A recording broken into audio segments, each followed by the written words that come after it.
ప్రార్థన చేసుకుంటున్నాను. మహోన్నతుడా, మహోన్నతుడ, పరిశుద్ధుడ, నిత్య నివాసి, మీకెంతో వందనములు, స్తోత్రములు. మా జీవిత కాలంలో మరి దినాన్ని మాకు వెచ్చించి ఈ కృపలో భద్రపరిచి మమ్మల్ని ఇంతవరకు కాచి కాపాడిన విధానం బట్టి మీకు స్తోత్రమైన అనుకూలమైన మా పట్ల మీరు ఎంతో ఆసక్తిగా ఎదురు చూస్తూ మేము మీ కొరకు పనిచేయాలని భూమి మీదకి మమ్మల్ని పంపించి మమ్మల్ని పోషిస్తూ కాపాడుతూ రక్షిస్తూ అంతకు మించి మమ్మల్ని సమాధానపరుచుకొని మీ బిడ్డను నైనా క్రయధనముగా చెల్లించుకొని నైనా మమ్మల్ని మీ దగ్గరికి పిలుచుకున్న విధానం బట్టి స్తోత్రాలు. లోకంలో మీరు చేస్తున్న త్యాగం కానీ మీరు చూపిస్తున్న ప్రేమ కానీ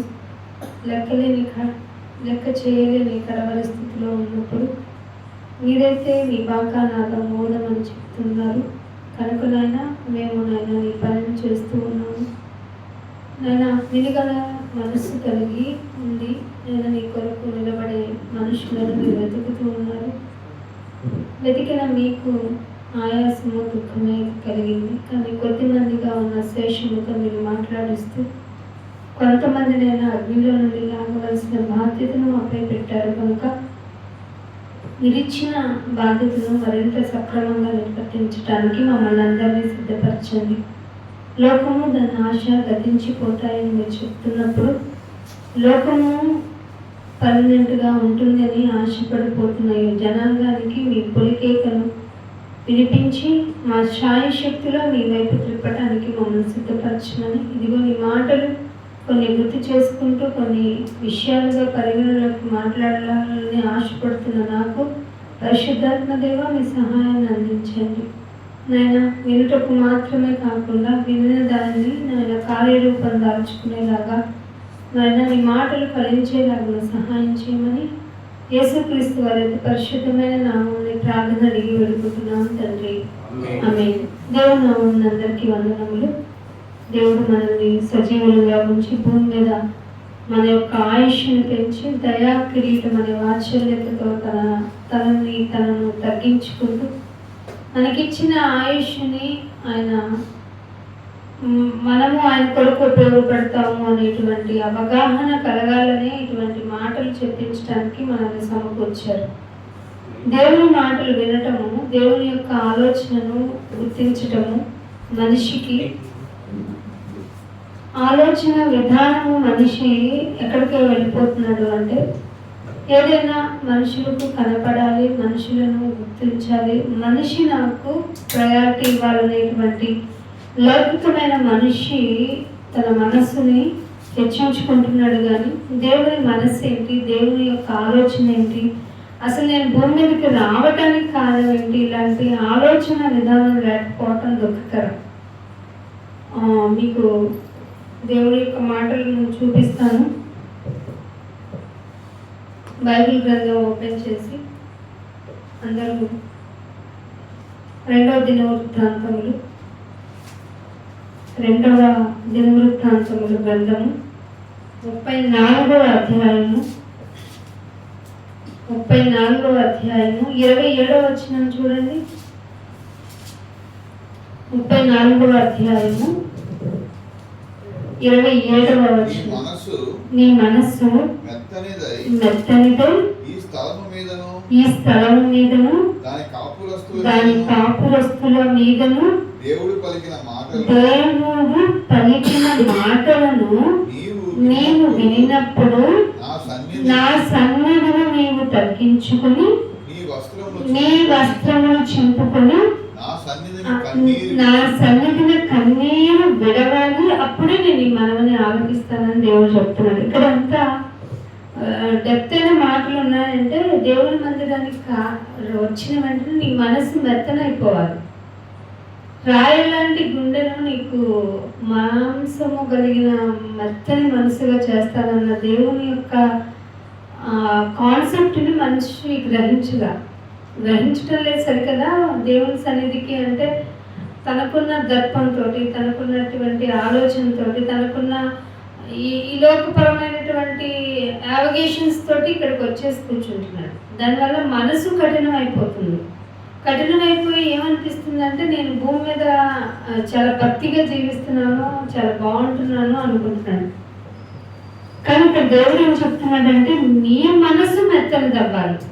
ఇక్కడ భూమి మీదకి వచ్చిన తర్వాత నువ్వు ఎలా అయినా బ్రతుకు, లోకంలో ఎలా అయినా బ్రతికావు కాబట్టి ఏ ఎమోషన్స్ లేకుండా ఉన్నావు, స్వార్థపరులం అయిపోయాం మనం అందరం. దేవుడు ఏమంటున్నా నీ మనసు మెత్తనిదే. ఈ స్థలం అంటే భూమి మీద ఈ కాపురస్తులందరికీ దేవుని మాటలు నీకు వినపడినప్పుడు, అక్కడ ఆ మాటలు అండర్లైన్ చేసుకోండి, దేవుని మాటలు నీకు వినపడినప్పుడు నా సన్నిధిలో నువ్వేం చేయాలి, తగ్గించుకోవాలి అంటున్నాడు. ఎక్కడ కనపడలేదు సంఘాలు, ఎక్కడ ఈ ఈ క్యారెక్టర్ లేదు.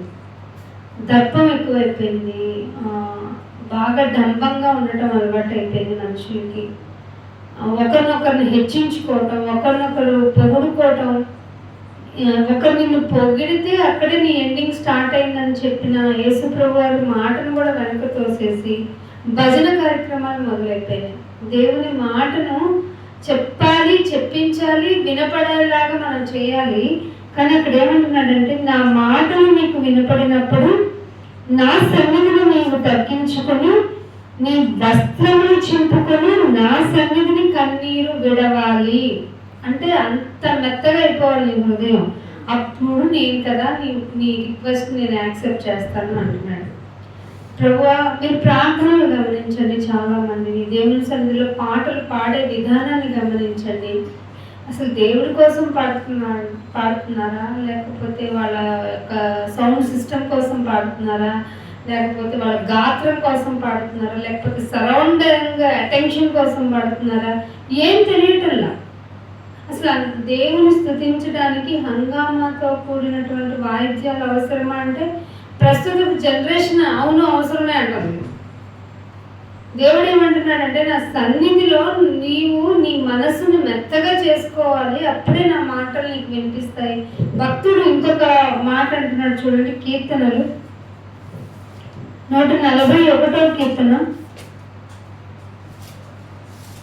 141వ కీర్తన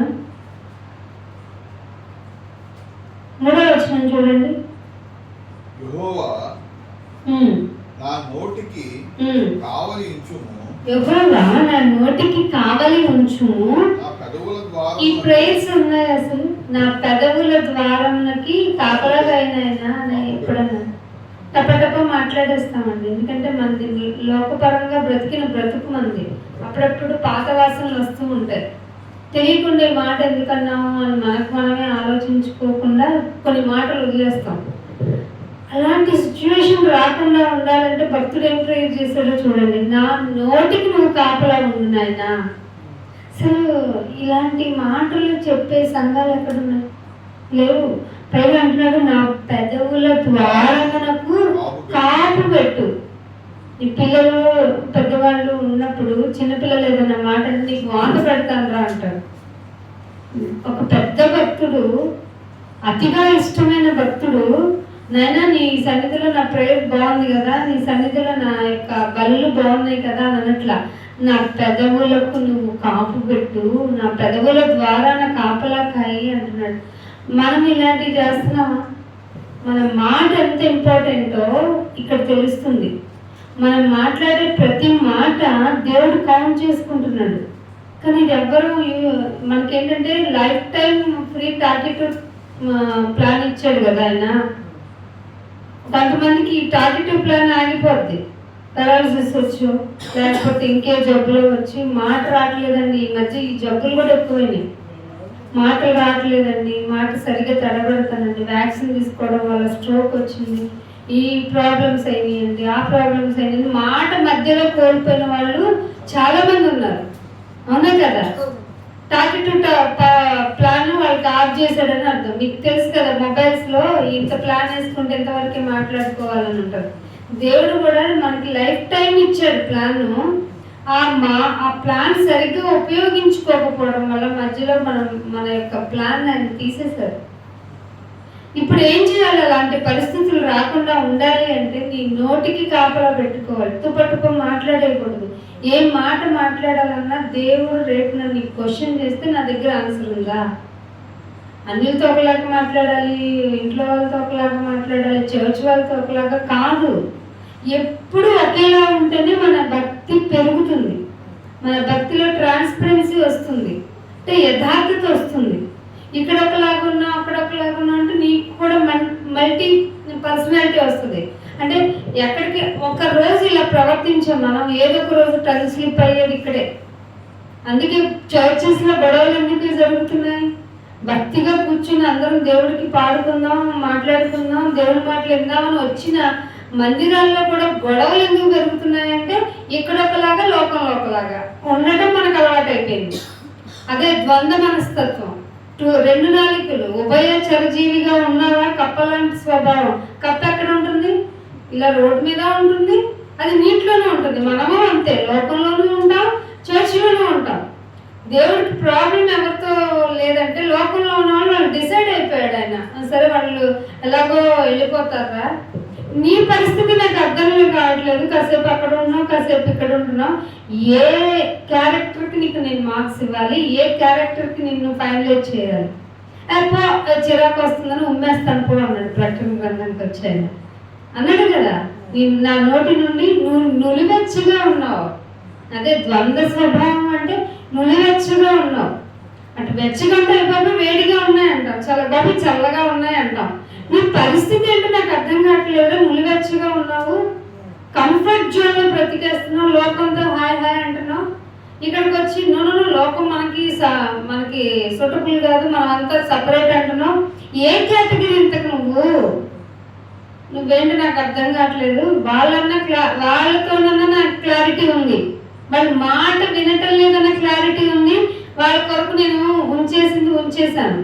కానీ నీతోనే నాకు ఇబ్బంది, డెసిషన్ తీసుకోవడానికి నీ తిక్క, నీ చెత్త ప్రవర్తన నాకు చిరాకు తెప్పిస్తుంది, పోరా అంటున్నాడు దేవుడు.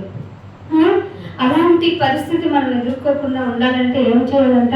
నా నోటికి కాపలా ఉండు నాయన, నా నోటికి కాపలా ఉన్న పెదవుల ద్వారానికి కాపు పెట్టున్నాయన ప్లీజ్. ఎందుకంటే ఇది కంట్రోల్ లేదు. నాలుక ఎముక లేనిదైనను, బోళ్ళని మాట్లాడగలిగేదైనను, అది దేవుడికి చిచ్చు పెట్టేది. ప్రకృతి చక్రానికి చిచ్చు పెట్టేంత పవర్ఫుల్. కాలిఫోర్నియాలో అందరూ హాలీవుడ్ సినీ యాక్టర్స్ ఉండేదేనంట, చాలా లగ్జరీస్గా ఉంటుందంట. ఇప్పటి వరకు అట్లాంటి అగ్ని ప్రమాదాలు జరగలేదు. అందరూ లక్షల మంది, ఏదో 4 కుటుంబాలు 10 కుటుంబాలు 100 కుటుంబాలు కాదు, లక్షల మంది తరలిపోయేంత అగ్ని ప్రమాదం జరుగుతుంది అక్కడ. మరి ఎందుకు ఆపుకోలేకపోతున్నాం? మనకు బోళ్ళంత టెక్నాలజీ తెలుసు, హెలికాప్టర్స్ ఉన్నాయి, స్ప్రే చేసేవి ఉన్నాయి, స్నో ఉన్నాయి, వాటర్తో తడుపుకోవచ్చు. కానీ వందల లక్షల మంది నిరాశ్రయులైపోయి, అది కామన్ పీపుల్ కాదండి, luxurious people. Hollywood hero heroine అంటే కోట్లలోనే ఉంటాయి వాళ్ళకి ఆస్తులు. మరి అలాంటి వాళ్ళు ఇబ్బంది పడే విధంగా ఈ ప్రకృతిలో విలయతాండవం జరుగుతుందంటే మనం ఎంత ఆఫ్టర్. దేవుడు ఏదో ఒక రోజు మన గురించి కూడా ఆలోచించి నిర్ణయం తీసుకోడా, ఖచ్చితంగా తీసుకుంటాడు. కానీ దేవుడు ఏమంటున్నాడు? అరే నేను నీకు కృపనిచ్చాను, నా కృప నీకు చాలు అన్నాను. నువ్వేమంటా నీ కృప పక్కన పెట్టినాను, నాకు ఆశీర్వదించి నాకు ఇదివ్వు అదివ్వు అదివ్వు అదివ్వు. ఎన్నివనరా? బతికినంతకాలం అడుగుతూనే ఉంటా, నువ్వు ఇస్తూ ఉంటా. అయితే మారున్నాయన నాకు కావాలి, లోకంలో హైక్గా ఉండాలి, అందరికీ మించి ఉండాలంటే అందరికీ మించి ఉండాలి అనేది అత్యాశ కదా నాయన. తృప్తిని కలిగించు, సంతుష్టి సహితమైన దైవభక్తి నాలో కలిగించు. ఇలాంటి ఆలోచన నీకు రావట్లేదంటే, భక్తిగా నా మాటలు చదువుకుని వాటి ప్రకారం నడుచుకోవట్లేదంటే నీ మీదే నా కాన్సన్ట్రేషన్ ఉంటుంది. నువ్వేమనుకుంటున్నావు? నేను గుడికేస్తున్నానుగా, నేను నీ మాటలు వింటున్నానుగా, నన్ను నువ్వు ఇంకా ప్రొటెక్ట్ చేస్తావు అంతే అని డిసైడ్ అయిపోయి వెళ్తాం లోపలికి, కాలు రైలు వేసుకుని పుట్టుకుని పోయేది మనమే. అర్థమవుతుందా? అన్న వస్త్రం గల వాళ్ళు తృప్తి ఉంటే చాలు, కానీ ఉండటం లేదే. ఎవరన్నా చెప్పండి, నాకు 2 జతలు చాలండి, ఫుడ్ నాకు ఏ రోజు కాదు చాలండి అని అనుకుంటామా? బియ్యం తెచ్చుకుంటాం ఎన్ని నెలకి సరిపడా ఒకటి, ఇంకొకటి స్టోరబుల్ ఒకటి. ఇట్లా మనలోనే మనకు తెలియకుండానే ప్రొటెక్షన్ మీద మనం బతికేస్తున్నాం. ఈ కూరగాయలు పక్కన కొట్టులో ఉన్నా కానీ వారానికి సరిపడా మనం తెచ్చుకుని ఇంట్లో పెట్టుకోవాలి. అది మనకు తెలియకుండా మనం ఎన్ని మనలో లోపాలను చూపిస్తాడంటే దేవుడు పైకి వెళ్ళిన తర్వాత, అని నీకు అన్నీ తెలిసినా నువ్వే ఇట్లా ఉన్నావు, నులివెచ్చిగా ఉన్నావు, నీ జీవితం గురించి ఆలోచించుకోకుండా ఏమిటి నేను పోతే నేను డెత్ అయిపోయిన తర్వాత నా పరిస్థితి ఏంటని ఆలోచించేవాళ్ళు సంఘంలో లేరు. బయట వాళ్ళే భయంగా రేపు ఏం అవుతుందో ఎలా ఉంటుందో మనకేం తెలుసురా అని వాళ్ళు అంటున్నారు, కానీ గుడిలోనికి వచ్చిన వాళ్ళే ధైర్యంగా బ్రతికేస్తున్నారు. ఏనాటికి ఆనాడు చాలు అని మత్తయి 6వ అధ్యాయం చివరి వచనంలో దేవుడు చెప్పిన ఈ రోజు చేసే ఉపకారం ఏంటి, నాకు ఈ ఉపకారం చేయి, నాకు ఆ ఉపకారం చేయి అంటున్నాడు. అందుకే ప్రసంగి గారు ఒక మాట చెప్పాడు చూడండి. ప్రసంగి గ్రంథము 2వ అధ్యాయము, ప్రసంగి గ్రంథము 2వ అధ్యాయము 24వ వచనం చూడండి. అన్నపానములు పుచ్చుకొనుట కంటేను ఏంటట? నాయన నీళ్ళు ఇచ్చావా, థ్యాంక్స్ నాయన, అన్నం పెట్టావా, దొరికింది. ఏమండి చాలా మంది వృద్ధాశ్రమానికి వెళ్ళి చూడండి, ఈరోజు ఎవరన్నా మాకు ఫుడ్ పంపిస్తే బాగుంది తినటం అని ఆ సందర్భాన్ని చూస్తే ఏడుపు ఆగదు. నీకేమో ఇంట్లో ఫుడ్ పాట్ నిండా ఉంటుంది, డైనింగ్ టేబుల్ మీద ఉంటుంది, మళ్ళీ ఎవరో అక్క వరుస పిన్ని వరుస ఎవరో ఒకళ్ళు వచ్చి నీకు స్పెషల్ ఐటమ్స్ ఇస్తారు, అయినా మనోవేదంతో తినవు. అర్థమవుతుందా మీకు?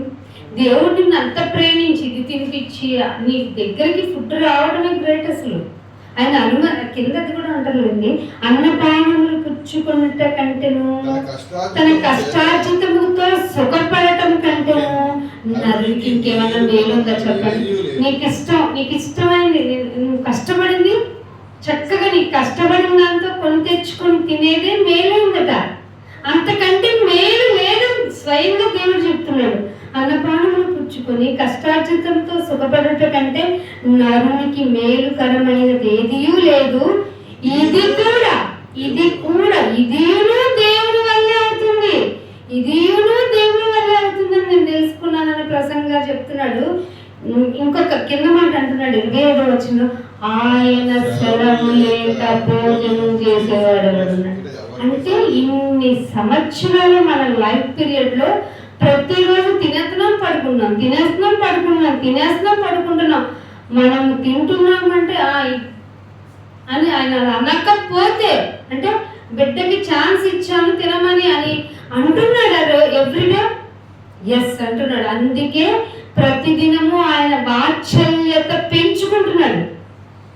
వాత్సల్యతను పెంచుకుంటూ నీ మీద నేను ప్రేమను పెంచుకుంటున్నాను రా, నువ్వు ఎన్ని తప్పులు చేసినా నీ మీద ప్రేమనే పెంచుకుంటున్నాను. ఆ ప్రేమ చులకనైపోయింది మనిషి.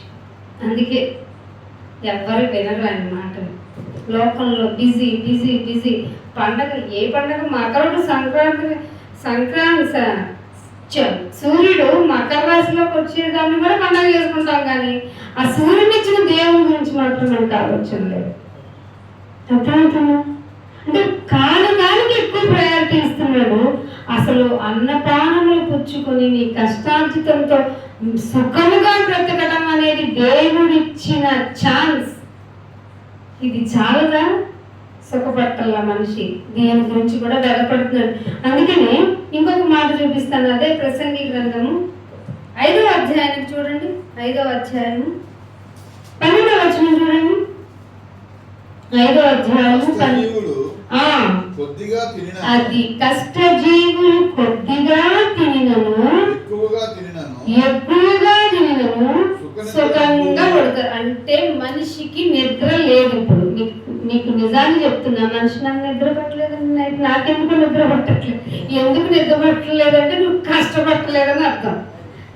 అర్థమవుతుందా? కష్టపడితే ప్రాణము అలసిపోతుంది, అలసిన వెంటనే నిద్ర వచ్చేస్తుంది. ఎక్కడో సుఖం మంది వచ్చి నిద్ర పట్టట్లేదని మంచం ఎక్కుతావు, ఇంకేం నిద్ర వస్తుంది? ఎక్కడ అలసట పోయావు? అలసట పొందితేనే కదా.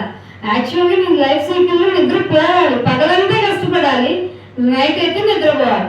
పగల కష్టం లేదు, నైట్ నిద్ర లేదు. సింపుల్ అంతే. అదే రోగం మనిషికి. అందుకే ఏమిచ్చాడు, ఏమొచ్చింది మనకి? షుగర్ వచ్చింది. ఏం కష్టపడలేదు కాబట్టి షుగర్ లెవెల్ అయిపోయింది. అంటే ఎనర్జీ కన్వర్ట్ అవ్వట్ల పనిగా. అర్థమవుతుందా? దానివల్ల లేనిపోయిన బాధలు వస్తున్నాయి. నువ్వు కష్టపడి షుగర్ కంట్రోల్లో ఉంటుంది. అందుకే వాకింగ్ చేయమంటున్నారు. అసలు వాకింగ్ ఏమి తినడానికి పనులు చేయి, ఎనర్జీ అంతా యూటిలైజ్ చేయి. తినటాన్ని మళ్ళీ వాకింగ్తో పాడేస్తున్నట్టే కదా. వాకింగ్ చేయడం మంచిదే. అసలు క్రైస్తవులు కష్టపడుతూనే ఉండాలి. అందుకే చేమల దగ్గరికి వెళ్ళండి అనే సింపుల్ జీవనం చూపించాడు మనకి ఆయన. షేమ్ అవ్వాలి మనం.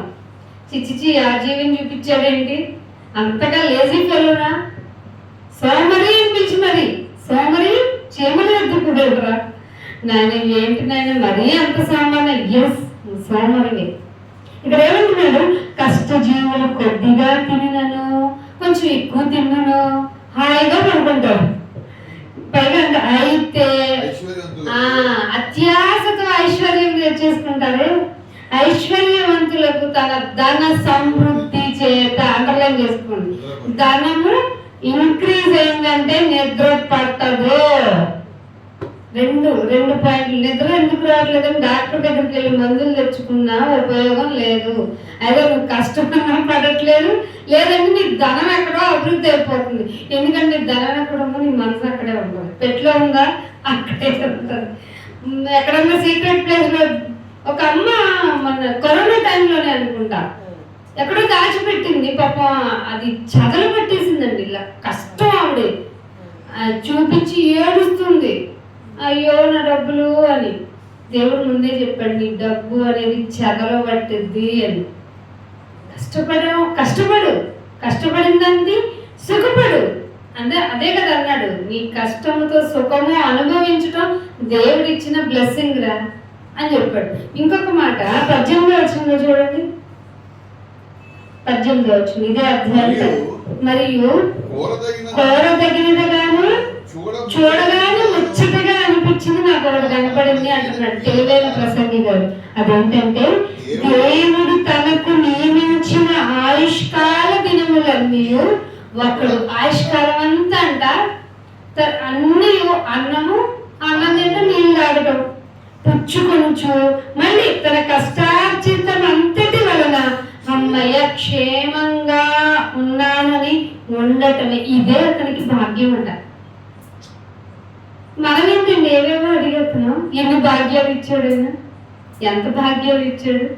నీ అన్నం తింటరా, నీళ్ళు తాగరా, నీళ్ళు 3 లీటర్లు తాగితే అన్నం తింటారా, అది దాహం వేసినప్పుడు తాగరా, రాళ్ళు రాకుండా కష్టపడరా.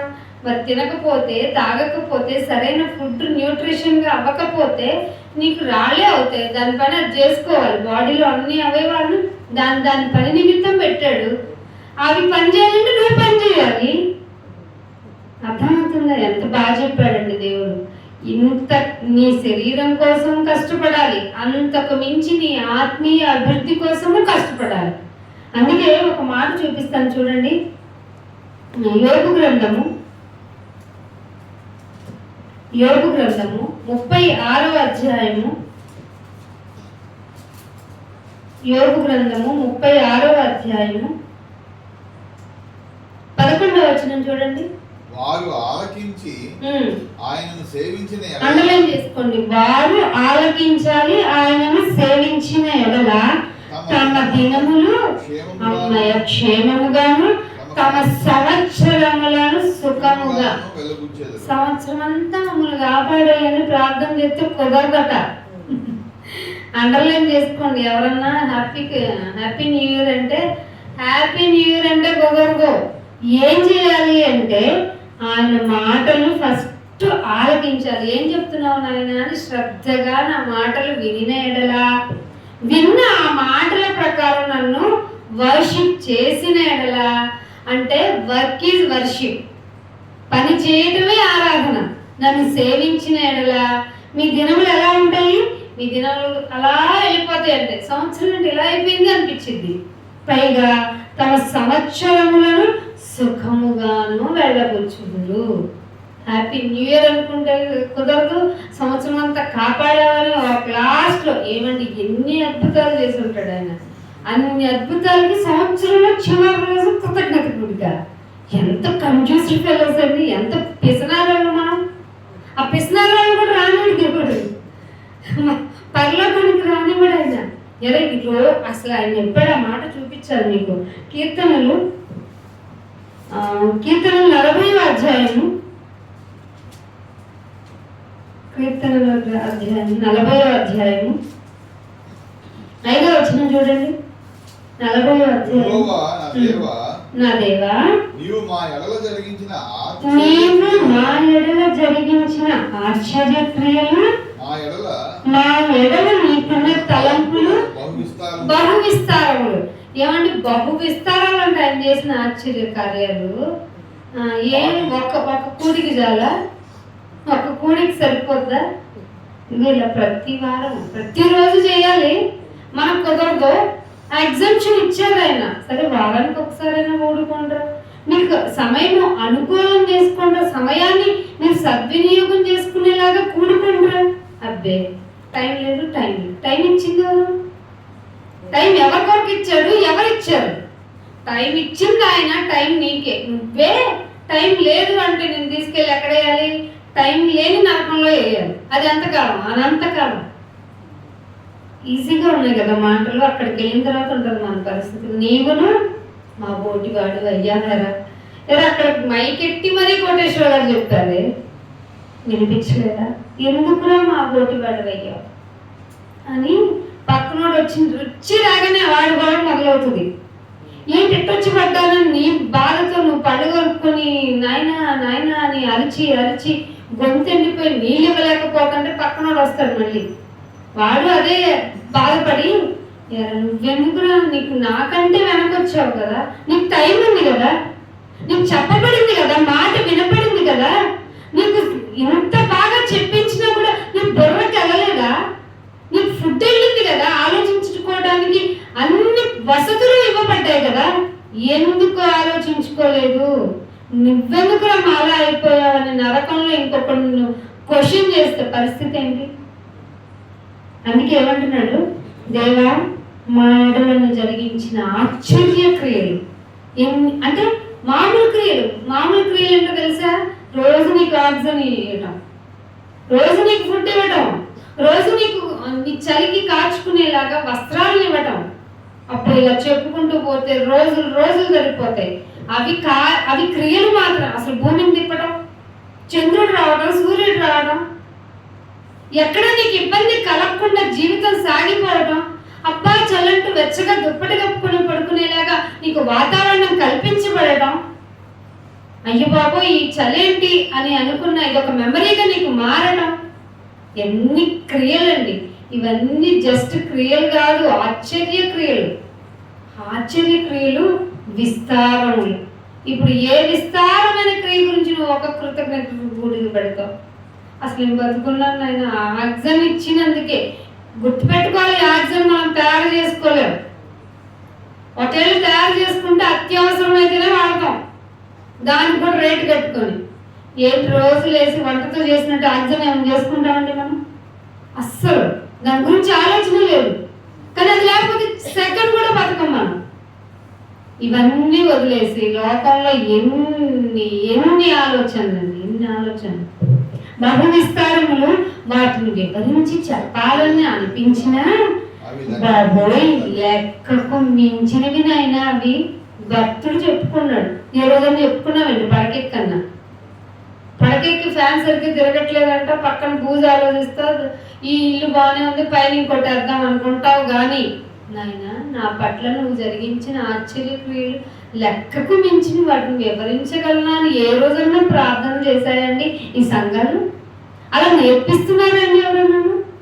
లెక్కకు మించినవి. అందుకే యోబు గారు కూడా ఈ మాటను చక్కగా పలికారు. చూడండి, యోబు గ్రంథము 9వ అధ్యాయము 10వ వచనం.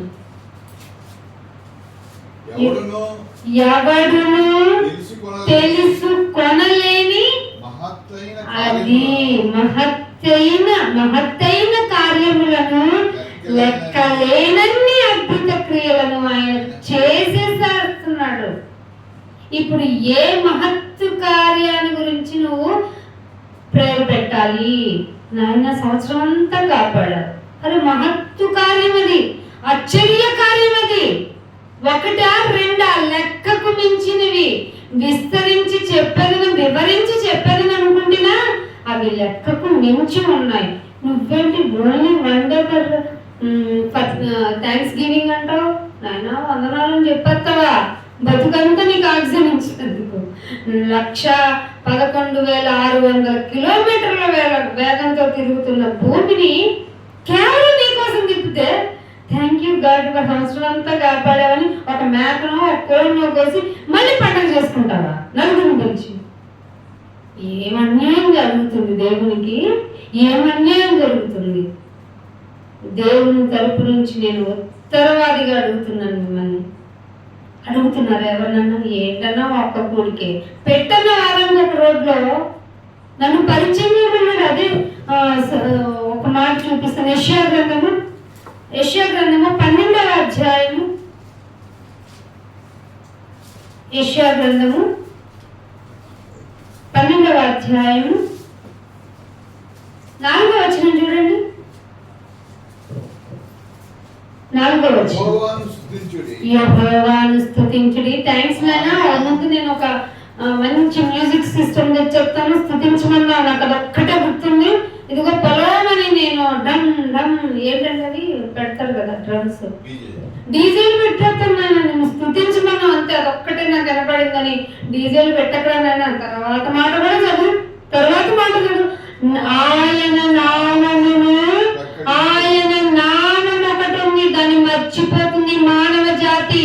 వేరు వేరు పేర్లు పెట్టేసుకుంటుంది. ఇష్టం వచ్చిన దానిలో నన్ను చూసేసుకుంటున్నారు. రాయిలో చూస్తున్నారు, చెట్టులో చూస్తున్నారు.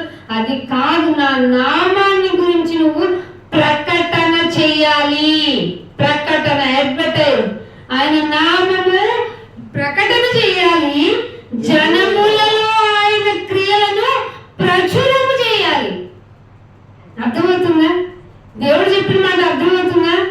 తిన్నావు, తిని థ్యాంక్స్ అని చెప్పి వెళ్ళడం కాదు. ఎంత మంచి ఫుడ్ ఇచ్చారండి, ఎంత బాగా పెట్టారండి అంటే వెళ్ళిపోవడానికి కాదు. డ్యూటీ పెట్టాడు ఇక్కడ. ఏమిటంటే ఆ యెహోవాను స్తుతించుడి, ఆయన నామమును ప్రకటించుడి, జనములలో ఆయన క్రియలను ప్రచురము చేయుడి. ఏమని చేయమంటాను ఆయన అంటే ఆయన నామము ఘనమైనదని ముందు జ్ఞాపకం చేసుకో. ఆషామాషి నామం కాదు. వెళ్ళి ఒక కొబ్బరికాయ కొట్టొచ్చే నామం కాదు. వెళ్ళి ఒక క్యాండిల్ వెలిగించే నామం కాదు. ఒక ధూపం వేసే నామం కాదు. కాయ పండు ఇచ్చే నామం కాదు. అది చాలా చాలా పెద్ద పేరు. అది ఆ పేరు తలుచుకుంటేనే వణికిపోవాలి నువ్వు. అంత గొప్ప నామం. ఆ నామమును జ్ఞాపకం తెచ్చుకున్న వెంటనే నీకేం డ్యూటీకి మైండ్కి రావాలో తెలుసా? ప్రచురం చేయాలి. ఎట్లాగే దాని గురించి చెప్పేయాలి. నేను బహు విస్తారమైన ఆశ్చర్యక్రియలు ఆయన దినదినమే ఆశ్చర్యత పెంచుకొని చేస్తుంటే నేను ఒక కొబ్బరికాయ కొట్టి నీకు నువ్వు నమస్తే నాయన అని చెప్పొస్తే నా కడుపు మంటగా దేవుడు అడుగుతున్నాడు. అందుకే నీ లెక్క క్లోజ్ చేస్తానంటున్నాడు. అందుకే 2024 వెళ్ళే లోపు చాలా మంది లెక్కలు క్లోజ్ అయిపోయింది. సుమారు 6 కోట్ల మంది ప్రాణాలు వెళ్ళిపోయినాయి. మరి నిన్ను నన్ను ఎందుకు కాపాడాడు? నేను ఫర్ ఎగ్జాంపుల్ గుర్తున్నా చెప్తున్నా. ఎన్ని పోయినాయో, ఇంకా సీక్రెట్ గా చచ్చిపోయిన వాళ్ళు ఎంతమందో, చనిపోయాడని తెలియకుండా చనిపోయిన వాళ్ళు ఎంతమందో. మరి నువ్వు నేను సజీవంగా ఉన్నాం కదా, ఏం చేయటానికి? తిని సుఖంగా తినుము నా ప్రాణమా, తిను. ఈరోజు స్పైసీ బిర్యానీ తిను, రేపు జాయింట్ బిర్యానీ తిను, రేపు మల్టీ జంతువులు, ఎన్ని జంతువులు ఉంటే అన్ని జంతువులు మొక్కలేసి వండుకొని తిని. అరే ఆ జంతువు నా కోసం బలవటం ఏంటి? దానివల్ల నాకు శరీరానికి శక్తి, జీవం రావటం ఏంటి? నేను ఆ శక్తిని పొందుకుంటున్నానంటే ఆ జంతువు బలైంది. మరి నాలో ఈ లోకపరమైన జీవం కోసం ఆ జంతువు బలైంది కదా, మరి నేను ఆత్మీయంగా జీవం పొందటానికి బలైన వారు ఎవరో ఉన్నారట కదా, వారి గురించి నేను వెతకాలా వద్దా? అందుకే మనుష్యుడు దేవుణ్ణి వెతకటానికి తన చుట్టూ పొలిమేరలే ఉంచాడట. ఇదిగో నీ పక్కనే ఉన్నాను రా, వెతకరా. వెతకను ఆయన, నేను చాలా బిజీ. ఎలా? ఫోన్తో బిజీ, దేంతో బిజీ? టీవీతో బిజీ, లేదంటే ఇంకా ఎక్స్ట్రా కల్చరల్ యాక్టివిటీస్తో బిజీ. అబ్బా మనిషి ఈరోజు చిన్న పిల్లవాళ్ళని కూడా కదిలించండి, చాలా బిజీ. దేనికి ప్రయాసపడుతున్నారు? అందరూ గాలికి ప్రయాసపడుతున్నారు. వ్యర్థమే, అంతా వ్యర్థమే. తిరిగి చనిపోయే సెకండ్ ముందంట మన జీవితంలో పుట్టినప్పుడు మనకి అవగాహన కలిగిన ఇయర్ నుంచి మొదలవుతుందంట మన తలంపు. ఒక్కసారిగా చుట్టూ చెయ్యి నేను చేసినంత వేస్టా అని నీకు అనిపించిందంటే నువ్వు వెళ్ళిపోయినట్టే నరకానికి. ఎక్కడో ఒక చోట థ్యాంక్స్ నాయనా, నా జీవితం ధన్యమైంది, ఇది చాలు నాయనా, వచ్చేస్తున్నా నీ దగ్గరికి అనిపించిందంటే నువ్వు సేఫ్. ఎక్కడో వెళ్ళిన తర్వాత దేవదూతల వరకు కూడా అక్కర్లా, ఇక్కడే మనం తెలిసిపోతుంది. ఫ్రాక్షన్ ఆఫ్ సెకండ్ లో, ఒక్క క్షణంలోని వారు పాతాళమునకు దిగిపోతారు. ఇక్కడ సుఖముగా బ్రతికి తమ దినములు గడిపిన వారేనే ఉంటుంది. ఇక్కడ హ్యాపీగా లైఫ్ ని తినటానికి, త్రాగటానికి, ఉన్న ఎనర్జీని యూటిలైజ్ చేయడానికి, ఆడటానికి వెళ్తున్నారు చూసావా. ఇప్పుడు ఆటలు ఎక్కువ కదా మనకి, ఆటలు ఏంటి పొద్దు గడవదు కదా మన జీవితం. ఆటలు కావాలా మన జీవితానికి అంటే ఖచ్చితంగా కావాలి ఉంటుంది లోకం. ఎందుకంటే ఆట పాట కావాలి కదండి. మరి తిండి వస్తుంది, ఎట్ట వస్తుంది? అది అనంతది అదే వస్తుంది. ఇలా మూర్ఖ జనము మధ్య, వక్రమైన మూర్ఖ జనము మధ్య నిందారహితుడిగా ఉండాలి క్రైస్తవుడు. ఆ క్రైస్తవుడు నిందలన్నీ వేసుకొని బతుకుతున్నాడు. ఇప్పుడు లేవాలి కదా, మనందరం మనసులో ఆలోచించుకోవాలి కదా, మన బ్రతుకుని దిద్దుకోవాలి కదా. అందుకే సమయాల గ్రంథంలో 2 సమయాలు 7వ అధ్యాయానికి రండి. 2 సమయాల గ్రంథము 7వ అధ్యాయము 29వ వచనం చూడండి. చాలా వెరైటీగా అనిపిస్తుంది ఈ మాట. దయచేసి నీ దాసుడైన నా కుటుంబము నిత్యము, దయచేసి నీ దాసుడనైన నా కుటుంబము నిత్యము నీ సన్నిధిని ఉండునట్లుగా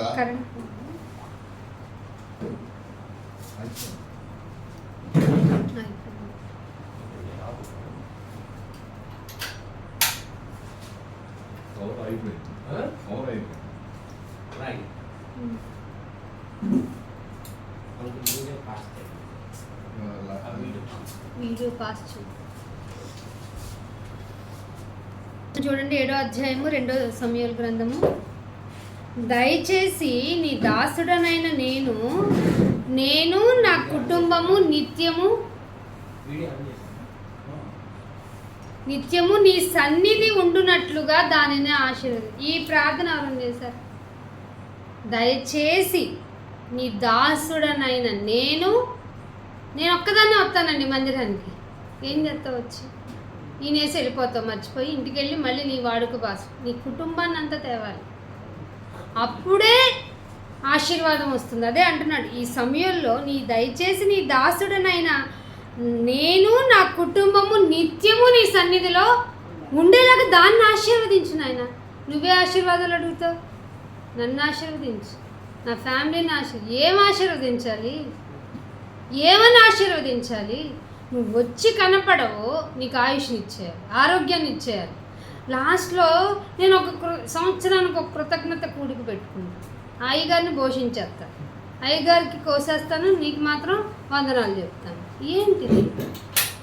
భక్తుడు అడిగిన విధానం చూడండి.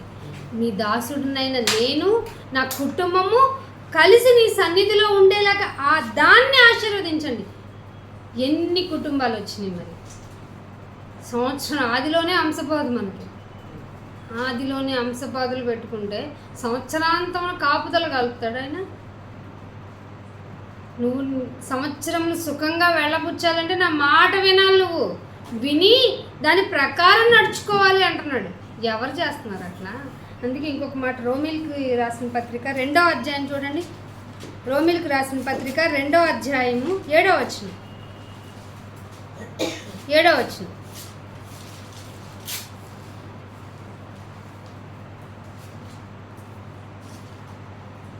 రోమిల్కి రాసిన పత్రిక 2వ అధ్యాయము 7వ వచనం. సత్క్రియను ఓపికగా చేయొచ్చు. ఒకరోజు చేసిన అమ్మయ్య అయిపోయింది అనకూడదట. సత్క్రియ చేయడానికి ఓపిక కావాలి. సత్క్రియ ఓపికగా చేయాలి అంటే, మీరు ఒకరోజు మీటింగ్ పెట్టి చాలా అలసిపోయాను నాయన అంటే నిత్య జీవం ఇవ్వడు. సత్క్రియను ఓపికగా చేయుచు మహిమ ఏమిటో, మళ్ళా ఘనత ఏమిటో, అక్షయతను కూడా వెతకండి. ఈ మూడు ఎవరికి ఉంటాయి? దేవునికి ఉంటాయి. మహిమ, ఘనత, అక్షయత వెతికితే అప్పుడు నిత్య జీవం నీకు. దేవుడు చెప్తున్న మాట ఎంత బాగుంది. మహిమ, ఘనతను, అక్షయతను వెతుకు వారికి నిత్య జీవం అంటే సంఘానికి వచ్చిన వాళ్ళకి నిత్య జీవం అని చెప్పిస్తారేంటి? నన్ను వెతికే వారికి సమీపంగా ఉంటాను నేను అన్నాడు ఆయన. ఆలోచిస్తున్నారా? మరి మనలో ఎందుకు రోషన్ రావట్లేదు? ఎందుకు కొంతమందినైనా మనం మేలు కొల్పలేకపోతున్నాం? అగ్నిలో నుండి కొందరినైనా రాగాల్సిన బాధ్యత మనపై ఉన్నప్పుడు మనమే నిద్రపోతులుగా, సోమరిపోతులుగా ఉంటే దేవుడు మనల్ని ముందు జడ్జ్ చేస్తాడా లేదా? తీర్పు ఎక్కడుండి మొదలవుతుందట? వాళ్ళకి తీర్పు తీర్చాలని సింహాసనం వేసుకున్న ఆయనకి వాళ్ళు కాదు, ముందు ఇంట్లోని పిలవండి అన్నాడట. తీర్పు ఇంటికి వద్దనే ఆరంభమైతే అక్కడే వణుకు పడుతుంది కదా. మన తీర్పులు, లోకంలో ఉన్న తీర్పులన్నీ పెదరాయుడు తీర్పులు. ఎందుకంటే పైకి జరిగిందే చూస్తారు. దేవుడు ఏం చూస్తాడు? అంతరంగపు విషయాలను బట్టి జడ్జిమెంట్. ఏమిరా తలంచుకున్నావు నా గురించి? నా యొక్క విధి విధానాలను నువ్వు చీప్గా లెక్కేసావా? ఆ మాటలు కూడా ఉంటాయి. నేను అంత అల్పంగా కనపడుతున్నానా? నేను చేయలేనిది ఏంట్రా మీకు? నేను చేసినవన్నీ మీకు అలుసుగా అనిపించాయా? అసలు మాటకు సమాధానం ఉంటుందా? ఒక లోకపరమైన తండ్రే కొన్ని క్వశ్చన్, నా కష్టాన్ని నువ్వు గుర్తించట్లేదా? నువ్వేంట్రా ఎలా తయారయ్యావు అని తండ్రి అడిగితే మన దగ్గర సమాధానం లేనప్పుడు, ఆత్మీయంగా మన ఆత్మలలో ఆలోచన రాకముందే మన గురించి తెలుసుకున్న దేవుడు మనల్ని క్వశ్చన్ అడిగితే మన దగ్గర ఏం ఆన్సర్ ఉంటుంది? అందుకే ఒక మాట చూపిస్తాను. ఏప్రిల్కి రాసిన పత్రిక 3వ అధ్యాయం చూడండి, ముగింపుకు వస్తున్నాను. ఏప్రిల్కి రాసిన పత్రిక 3వ అధ్యాయము 10వ వచనం. కావున నేను ఆ తరము వారి వలన విసిగి వీరు ఎల్లప్పుడూ తమ హృదయాలను ఒక తరంతో విసిగిపోయాడట. ఎందుకునైనా విసిగావంటే వీరు ఎల్లప్పుడూ తమ హృదయపు ఆలోచనలలో తప్పిపోతున్నారు. ఆలోచించడమే తప్పంట. ఈ జనాన్ని ఇంకెట్లా బాగు చేయాలి చెప్పండి? హృదయపు ఆలోచనలోనే తప్పిపోతున్నారు. కాబట్టి నా మార్గాలు ఏంటో తెలుసుకోలేకపోతున్నారు. ముందు హృదయము, దాని ఆలోచన మారాలి.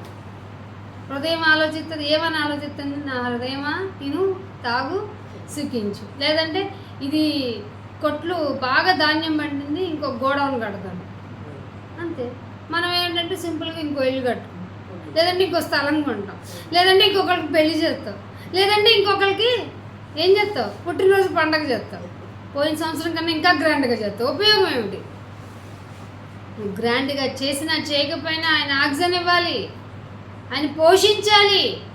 లేకపోతే ఒకరోజు ఫుడ్ తినలేని బ్రతుకులు మనవి, ఒకరోజు ఆక్సిజన్ ప్రిపేర్ చేసుకోలేని బ్రతుకులు మనవి. అలాంటి మనం విర్రవీగుతున్న దుష్టత్వంతో మెలుగుతున్నామంటే ఈ లోకంలో. అందుకే నా వాక్యం వినండి. అందుకే నా వాక్యం వింటే మీలో ఉన్న విర్రవీగుతున్న దుష్టత్వం సమసిపోతుంది. ఎవరు వింటున్నారు వాక్యం కోసం? ఎవ్వరు. వాక్యం అంటే దేవుడు కదా. లాస్ట్ ఒక మాట చూపిస్తాను చూడండి. ఒక మాట చూపించి ముందుకెళ్తాను, ముగించేస్తాను. యోబు గ్రంథము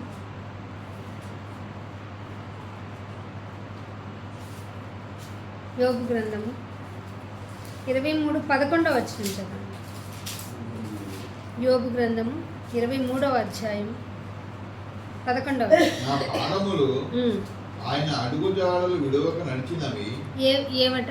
నా పాదాలు ఆయన అడుగుల యొక్క జాడలను విడవలేదట, నడిచినవి. అది ఇటు నైనా కొన్ని రోజులు లోకంలో ఉంటాను, కొన్ని రోజులు నా జాబు, కొన్ని రోజులు నా ఇంటి కుటుంబం అనలేదట, కొన్ని రోజులు అటు అనలేదట. ఆయన కొన్ని రోజులు ఈ పనిలో దేవుని సేవలో కొన్ని రోజులు చేసి వెళ్ళిపోతాను. అటు ఇటు నడవక ఆయన మార్గమును అనుసరించాను. న్యూ ఇయర్లో ఈ డెసిషన్ తీసుకున్నారా మీరు? ఇంకెటూ వెళ్ళండి ఆయన, నీ మాటల గురించి ఆలోచించి బ్రతుకుతాను. ఇదిగో నాకు నా కుటుంబం గురించి ఏముంది నాయన, ఈరోజు నేను బాగున్నాను, అవయవాలు బాగున్నాయి, నేను సేవ చేశాను అనుకోండి, మా అమ్మ మంచిది అంటారు, మా ఆయన మంచిది అంటాడు, మా భార్య మంచిది అంటారు. కానీ ఒక్కసారి అనారోగ్యంతో బెడ్ మీద పడితే మంచినీళ్ళు తాగుతామని కూడా అడగరు కదా. అట్లాంటి కుటుంబం గురించే నీ రెక్కల కష్టం. మంచి దేవుడు ఉన్నాడు, నీ కష్టాన్ని నువ్వు పడిన కష్టానికి జీతం దాస్తానరా అన్నాడే. తండ్రి ప్రేమను అర్థం చేసుకున్నాడు. తర్వాత వచ్చిన చదవండి. ఆయన పెదవుల ఆజ్ఞను నేను విడిచి తిరగలేదు. ఆయన నోటి మాటలను నా సొంత అభిప్రాయాలు, మనకు సొంత అభిప్రాయాలు ఉంటాయి, ఇవాళ ఇది చేసేద్దాం, నేను రేపు దేవుడి పని ఉందిలే, రేపు కాకపోతే చేయొచ్చు, అలా నా సొంత అభిప్రాయం కంటే ఆయన ఆజ్ఞనే ఎక్కువగా ఎంచాను. ఇలాంటి భక్తులు కావాలి. మనం చెప్పండి, జీవితంలో మన సొంత అభిప్రాయాలకి ఎన్నిటికి వాల్యూ ఇచ్చుంటాం. మనం గుడికి వెళ్దామా, ఇంట్లో ఉందాం, ఇంట్లో ఉందాం అనడానికే మనం ఎక్కువ ఓటింగ్ వేసుకుంటాం. అయ్యో దేవుని మాట వినపడుతుందా, చెవి ఒకటి వేస్తే సరిపోద్ది కదా, అక్కడికే వెళ్ళాలా? కాదు, ఆయన సన్నిధిని కనపడాలి, ఆయన సన్నిధిని కనపడాలి. నేను నా కుటుంబము నీ సన్నిధిలో ఉండేలాగా దానిని ఆశీర్వదించిన ఆయన అన్న భక్తుని యొక్క ఆలోచన నీకు వస్తే ఖచ్చితంగా పరలోకం మందే. నీ నోటిని అందుకే కాసుకోవాలి, ఆయన ప్రచురణ చేయాలి. ఆయన స్తుతించడం ఎంత ఇంపార్టెంటో ఆయన గురించిన ప్రచురణ చేయాలి. ఎందుకంటే ఆయన నామాన్ని ఒకసారి రిమైండ్ చేసుకో, అది మామూలు నామం కాదు. ఏదో నామం రాసేస్తే అయిపోదు, భక్తి ముక్తి మార్గం రావు. నువ్వు ఖచ్చితంగా ఆయన నామము యొక్క ఘనత తెలుసుకోవాలంటే నీ గురించి నువ్వే. గుండె కొట్టుకుంటూ ఉంటుంది, ఆ సౌండ్ ఎందుకో తెలుసా? ఇట్లా వెళ్ళి రక్తం ఇలా ఓపెన్ అయ్యేటప్పుడు ఆ రక్తం అక్కడికి వెళ్ళాలి, మళ్ళీ మూసుకునేటప్పుడు లబ్ డబ్ సౌండ్ ఎందుకు? నేను వెళ్ళను రక్తం అని అక్కడ ఆగిపోయిందంటే క్లాటైజ్ వస్తాం మనం, అర్థమవుతుందా? నేను ఈ రక్తం మళ్ళీ ఇక్కడ నుంచి బ్రెయిన్కి వెళ్ళాలి, నేను వెళ్ళను రక్తం అంటే బ్రెయిన్ స్ట్రోక్ వచ్చిపోతాం. ఇట్లా ఎన్ని ఉన్నాయి. నేను పని చేయని కాలేమనుకో ఫిల్టరేషన్ అవ్వకు ఉబ్బిపోయి వస్తాం మనం. గుండె కొట్టుకోవాలి, కాలేయం పని చేయాలి, కాళ్ళు చేతులు పని చేయాలి, నరాల సిస్టంలో ఫ్లోటింగ్ అంతా 5 లీటర్ల రక్తం ప్రవహిస్తూనే ఉండాలి. ఎక్కడాగినా పోతామే మనం.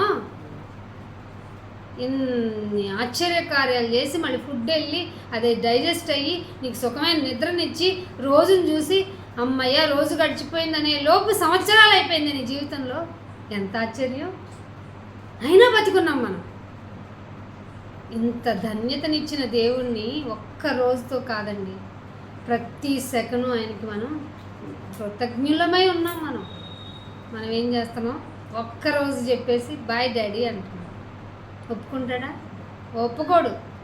కానీ వాత్సల్యతను పెంచుకుంటున్నాడు. ఆయన ప్రేమను చులకన చేసుకోవద్దు. ఆయనను గుర్తించండి, ఆయన ప్రేమను, ఆయన చెప్పిన పనిని మనం ఇక నుంచి అయినా పాటిద్దాం.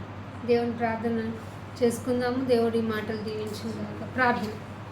మహోన్నతుడా, మహాగణుడా, నీ మాటలు చెప్తామన్నప్పుడు ఎవరు ఉండరు, కానీ నువ్వు వెళ్ళాల్సిందే అనేటువంటి మాటల ప్రకారం మేము ఉన్నాం. ఈ కుటుంబం కూడా అలాగే ఉన్నాం నాయన. కొద్ది మాటలు ఇత్తాం నాయన, వారి హృదయం నుంచి ఎత్తుకుపోకుండా నాయన మీరు కాపాడండి, ఫలింపచేయండి నాయన. అనేక మంది త్రిప్పబట్టడానికి సహాయం చేయండి. చివరి క్షణాల్లో ఉన్నాము, మా జీవితం ఎప్పుడు సమస్య పోతుందో తెలియదు. నీ మాటను మీరు పట్టుకున్నది, మీకు కలిగిన దాన్ని గట్టిగా పట్టుకోండి అన్న రీతిగా మీ ఆజ్ఞ ప్రకారం నడుచుకుంటున్నాం. మీ ఆజ్ఞ ప్రకారం నడుచుకుంటున్న మాకు నాయన మీరు మరి ఒక బాధ్యతను అప్పగించారు. మీరు తిని త్రాగి నాయన నా నామం నిమిత్తం ప్రచురణ కలిగి ఉండండి అనేటువంటి మాట ప్రకారం నీ వాళ్ళలో చేతులు వేస్తున్నాం నాయన. నీ బిడ్డ త్యాగాన్ని గుర్తు చేసుకుంటున్నాం. నేను చేయవలసిన పనిని దీవించండి, మమ్మల్ని స్థిరపరిచి బలపరచమని యేసుక్రీస్తు వారి అతి పరిశుద్ధమైన నామమున ప్రార్థన విన్నపములు అడిగి పెట్టుకుంటున్నాం తండ్రి. ఆమేన్.